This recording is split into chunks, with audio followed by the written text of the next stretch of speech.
우리가 지금까지는 온라인으로 밴드를 좀 활용을 했었는데요. 오늘부터 조금 급하게지만 유튜브를 좀 활용하려고 합니다. 그래서 혹시 지금 유튜브로 예배를 드리고 있는 친구들은 댓글을 좀 달아주세요. 자기 이름을 달아줘야지 유튜브는 확인할 수 있더라고요. 그래서 그렇게 좀 달아주시면 좋겠고요.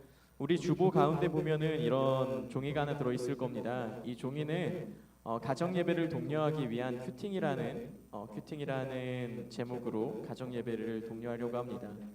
우리 고등부 친구들은 이제 부모님이랑 이야기하는 게 조금 서먹할 수 있겠지만 주 안에서 하나 된 가정으로 좀 성장하는 계기가 되었으면 좋겠습니다. 네, 우리 오늘 같이 말씀 좀 나눠볼까 합니다. 오늘 말씀은 사실 예수님께서 돌아가시는 이 장면을 그리고 있습니다. 그리고 오늘은 부활절로 지켜집니다. 우리가 코로나 이전 시대를 조금 기억해봤으면 좋겠는데요. 코로나 이전에 부활절이 지난 다음 날부터 뭘 했는지 기억나시나요? 웬만한 교회들은요, 뭐 했냐면요, 전도대회를 했습니다. 그래서 우리 영도교회도 부활절 이후로는 행복한 전도대회라는 이름으로 이런저런 행사들을 하고 사람들에게 가서 복음을 전하는 그러한 일들을 했었죠. 왜 전도대회는 항상 부활절 다음에 했을까요?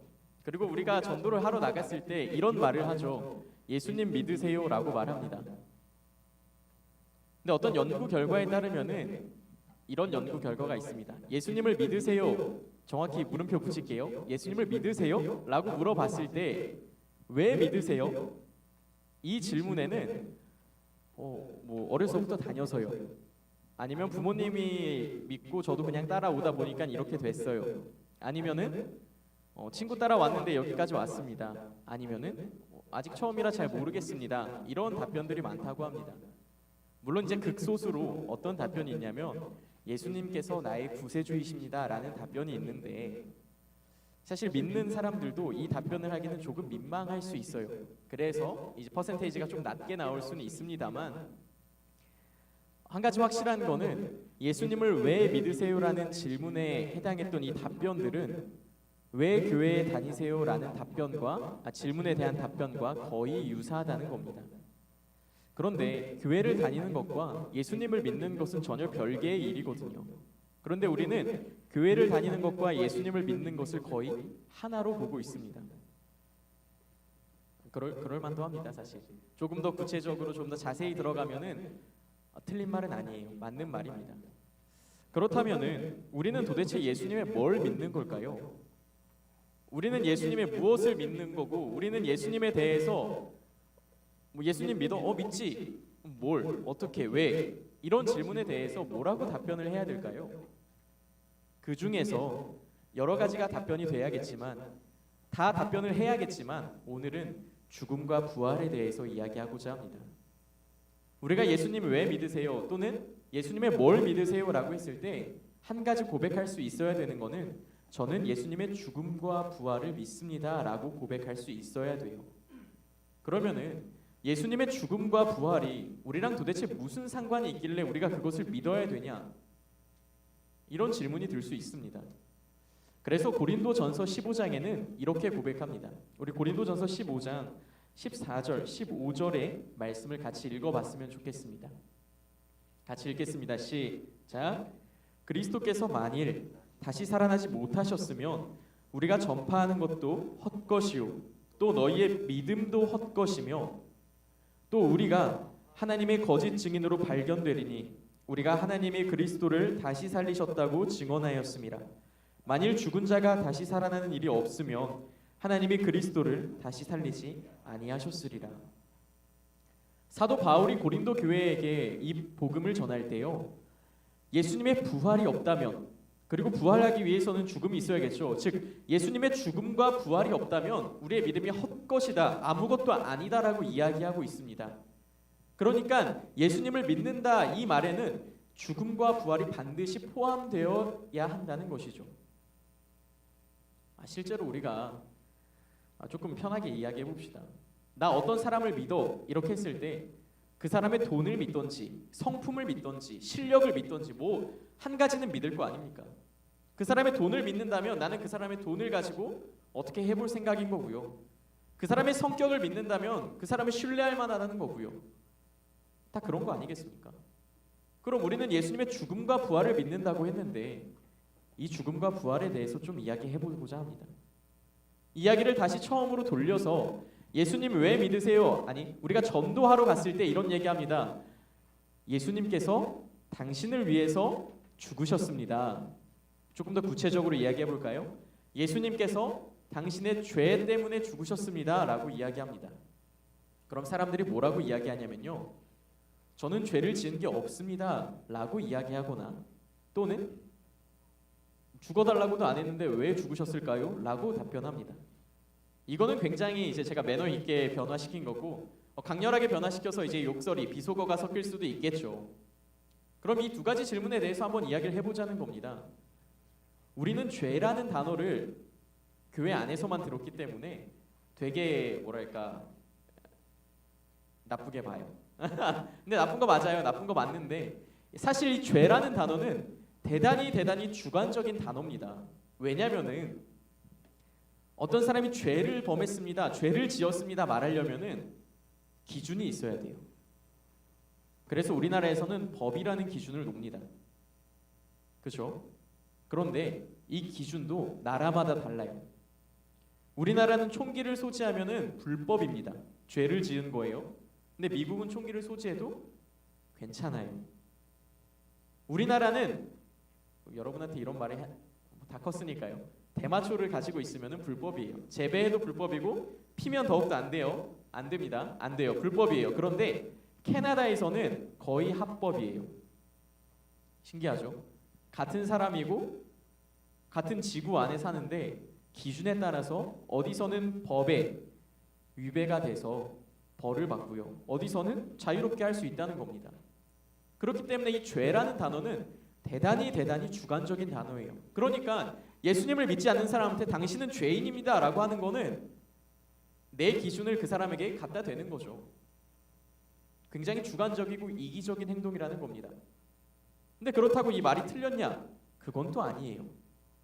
그럼 우리가 말하는 이 죄라는 거는 어디에 기준을 두고 있냐면요, 다들 알다시피 성경에 기준을 두고 있습니다. 그래서 우리는 하나님께서 주신 법, 율법이라는 것을 가지고 죄인지 아닌지 판단할 수가 있습니다. 법이 없으면 우리는 그것이 죄인지 아닌지 모를 거예요. 그래서 사도 바울이 로마서에서 이야기할 때 이렇게 이야기합니다. 하나님을 모르는 사람, 아예 한 번도 들어보지 못한 사람은 어떻게 합니까? 라는 질문에 그 사람들은 하나님이 주신 양심의 법에 따라서 벌을 받을 겁니다 라고 이야기하는 거죠. 어찌되었든 간에 우리는 율법이라는 걸 알고 있고 성경을 알고 있습니다. 그러니까 이 율법은 우리가 죄인인지 아닌지 판가름하는 기준이 되는 거죠. 그러면 그 율법에 의거하면 우리는 죄인이냐 의인이냐, 이 질문에 대해서는 죄인이라고 이야기하는 겁니다. 아니, 율법을 다 지키면 되지 않아요? 법 없이도 살 수 있을 만큼 굉장히 착하게 살면 되지 않아요? 그럼 되죠. 제가 고등부에서 항상 이야기하잖아요. 율법을 다 지킬 수 있으면은 여러분은 스스로를 구원할 수 있을 겁니다. 근데 그게 쉽지가 않다고도 이야기했었죠.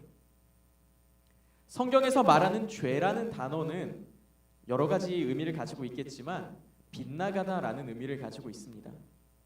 조금 더 풀어서 이야기하면 화살을 관역에 맞추지 못하다라는 의미가 포함되어 있어요. 옛날 단어라서 그래요.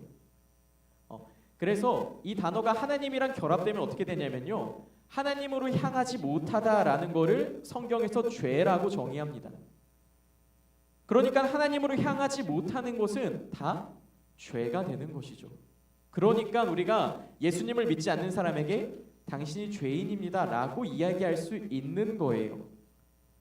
이걸 설명해 주지 않고 이거를 이해하지 못하고 우리가 아무 사람에게 나가서 너는 죄인이야 이렇게 이야기한다면 나도 못 알아듣고 그 사람도 못 알아들을 거예요. 어찌되었던 간에 우리는 죄라는 거에 대해서 한번 이야기해봤고요. 예수님은 이 죄 때문에 죽으셨다는 겁니다. 그럼 두 번째 질문에 대해서 답을 해보죠. 죽어달라고 안 했는데 왜 죽어주셨을까요? 내가 부탁하지도 않았는데. 부탁하지 않았죠. 저도 부탁하지 않았어요. 그리고 저는 심지어 예수님을 만나보지도 못했다고 하면 좀 그런가요? 예수님이 2000년 전에 돌아가실 때 그 자리에 있지 않았습니다. 예수님께서 십자가에 달려 돌아가실 때 저는 뭐 이 세상에 존재할지 말지도 모르는 그런 존재였죠. 그렇다면 예수님은 도대체 왜 그러셨냐? 일방적인 사랑이죠. 부모님이 여러분을 일방적으로 사랑할 겁니다. 우리 선생님들이 여러분에게 일방적인 사랑을 쏟을 거예요. 일방적인 관심을 쏟을 거예요. 여러분이 반응을 보이든 보이지 않든 일방적입니다. 왜요? 여러분이 사랑해 달라고도 안 했는데 왜 사랑할까요? 여러분이 밥 달라고도 안 했는데 왜 부모님께서는 항상 밥을 차려 주실까요? 관계 때문에 그렇죠. 여러분들이 남이었다면, 그냥 아무 상관없는 사람이었다면 부탁해도 들어줄까 말까한 그런 사건입니다. 근데 여러분이 하나님의 자녀라면 여러분들이 말하지 않아도, 여러분들이 싫어해도 해주는 게 부모님의 마음이라는 거죠. 그렇기 때문에 예수님께서는 돌아가셨습니다. 우리가 그렇다면 이 죽음이 나랑 무슨 상관이 있습니까? 예수님이 돌아가신 것과 예수님이 나를 위해서 죽으신 거 알겠어요. 나를 너무 사랑하신 것도 알겠어요. 그런데 이 죄를 어떻게 해결해야 되는지 나는 모르겠고요. 예수님이 돌아가신 것과 내 죄가 해결된 게 무슨 말인지 잘 모르겠습니다. 모를만 합니다. 그래서 이야기하려고 합니다. 우리 로마서 6장 6절을 같이 한번 읽어보면 좋겠습니다. 로마서 6장 6절입니다. 같이 읽겠습니다. 시작. 우리가 알거니와 우리의 옛 사람이 예수와 함께 십자가에 못 박힌 것은 죄의 몸이 죽어 다시는 우리가 죄에게 종노릇하지 아니하려 함이니. 이 말이 무슨 말이냐면요, 아까 우리 죄가 뭐라고 했냐면 빗나가는 거라고 했습니다. 하나님께로 향하지 않는 것이라고 했습니다. 그럼 우리가 예수님과 같이 죽는다는 말은 하나님께로 향하지 않는 길들을 없앤다는 뜻입니다. 하나님께로 가는 그 여러 가지 방향들이 있다고 사람들이 생각합니다. 산에 오르듯이 뭐 걸어만 가면 되는 거 아닐까요? 착하게만 살면 되는 거 아니에요? 그냥 뭐 죄짓지 않고 살면 되는 거 아닙니까? 사람들에게 이렇게 뭐 비난 안 받고 살면 되는 거 아니에요? 여러 갈래 길이 있고 여러 갈래 방향이 있는데 그거 그냥 잘 가기만 하면 되는 거 아닙니까? 라고 이야기할 때 아니라는 겁니다. 우리가 착하게 사는 것과 하나님께로 향하는 것은 전혀 다른 일이라는 거예요. 우리가 착하게 살 수 있어서 하나님에게 도달할 수 있다는 말은 우리가 율법을 지켜서 의롭게 된다는 말이랑 똑같습니다. 근데 우리 그게 아니라는 걸 알고 있습니다. 그렇기 때문에 이 길을 없애자는 거예요. 누구랑 같이? 예수님이랑 같이 말입니다. 예수님이 여러분의 죄를 위해서, 죄 때문에 죽었다는 것을, 돌아가셨다는 것을 여러분이 믿음으로 고백한다면 여러분들은 그 길을 하나씩 하나씩 없애가는 겁니다. 방황하지 않는다는 뜻입니다. 그게 예수님이랑 같이 죽었다는 이야기입니다. 그럼 예수님과 같이 부활했다는 뜻은, 예수님과 같이 살아났다는 뜻은 뭐냐면요, 예수님께로 향하는 단 하나의 길이 있는데, 하나님이 있고 사람이 있는데 길이 딱 하나밖에 없습니다. 그 길을 만들겠다는 뜻입니다. 그래서 예수님이 제자들과 다니면서 수없이 이렇게 이야기합니다. 내가 길이야, 내가 진리고 내가 생명이고 내가 문이야. 나를 통해서 하나님께로 갈 수 있고 나를 따라와야만 하나님께로 갈 수 있고 나를 믿어야만 아버지께로 갈 수 있다고 수없이 이야기하는 게 예수님의 이야기였습니다. 예수님은 돌아가시기 전부터 끊임없이 이야기하는 겁니다. 다른 길은 안 된다고, 나밖에 없다고, 이 길만이 오직 하나님께로 갈 수 있는 유일한 길이라고 이야기하는 겁니다. 그러니까 예수님과 같이 죽는다는 것은 다른 여러 길들을 없앤다는 뜻이고, 예수님과 같이 산다는 것은 하나님께로 향하는 단 하나의 길을 같이 걸어가겠다는 의미라는 겁니다. 우리 설교 처음에 이런 이야기를 했었습니다. 하나님께서 율법을 주셨고요. 우리는 죄를 지었습니다. 이제는 더 이상 하나님께로 향할 만한 길이 없었고요. 율법을 완벽히 지키며 갈 수 있었지만 그러지도 못했습니다. 예수님의 죽음과 부활이 나랑 무슨 관련이 있냐고요? 관련이 없을 수도 있습니다. 여러분이 믿음으로 고백하지 않는다면 말입니다. 하지만 여러분이 믿음으로 고백한다면 예수님의 죽음과 부활은 여러분 예수님과 같이 죽고 같이 살아나는 놀라운 일이 될 것입니다. 여러분의 죄는 이미 해결받았다고 성경에서 고백하고 있습니다. 하나님께로 향하는 길을 조금 느리게 갈 수는 있습니다. 뒤돌아서 갈 수도 있고요. 그냥 그 자리에 주저앉아 있을 수도 있습니다. 예수님을 믿는다고 해서 바로 예수님처럼 살 수 있는 것도 아닐 겁니다. 그런데 길이 하나밖에 없기 때문에 여러분은 천천히 걸어가게 될 겁니다. 한 걸음씩 점점 예수님을 닮아가는 사람이 되어갈 겁니다. 여러분들이 한평생 주저앉을 수 있을 수 있죠. 그래서 계속 이야기하잖아요. 같이 걸어가는 거라고. 내가 주저앉으면 옆에 있는 사람이 나를 끌어주면 되고요. 옆에 있는 친구가 주저앉으면 내가 이끌어주면 됩니다. 어차피 길은 하나밖에 없으니까요. 우리는 그걸 뭐라고 부르냐면 은혜라고 부릅니다.